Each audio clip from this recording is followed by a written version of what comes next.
Today's book is Where the Wild Things Are. The story and pictures are by Maurice Sendak. The night Max wore his wolf suit and made mischief of one kind and another. His mother called him a wild thing, and Max said, "I'll eat you up." So he was sent to bed without anything to eat. That very night in Max's room, a forest grew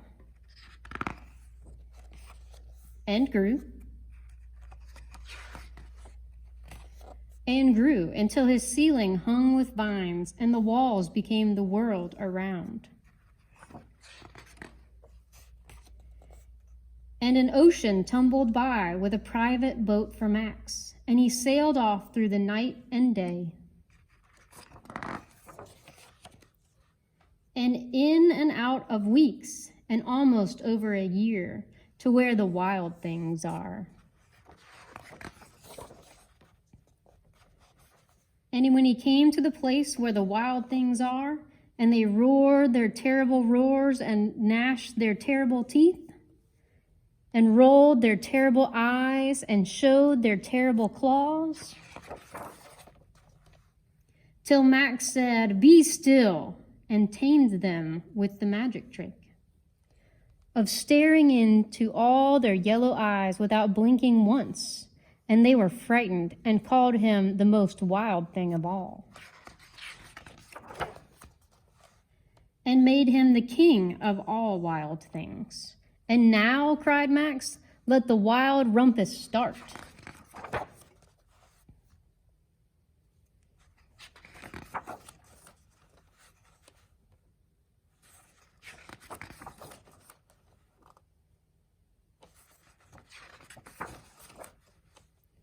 "Now stop," Max said, and sent the wild things off to bed without their supper. And Max was the king of all the wild things, was lonely, and wanted to be where someone loved him best of all.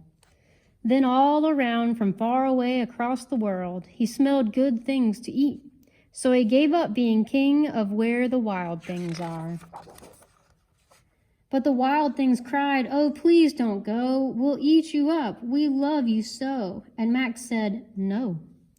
The wild things roared their terrible roars and gnashed their terrible teeth and rolled their terrible eyes and showed their terrible claws. But Max stepped into his private boat and waved goodbye and sailed back over a year and in and out of weeks and through a day, and into the night of his very own room, where he found his supper waiting for him. And it was still hot. The end.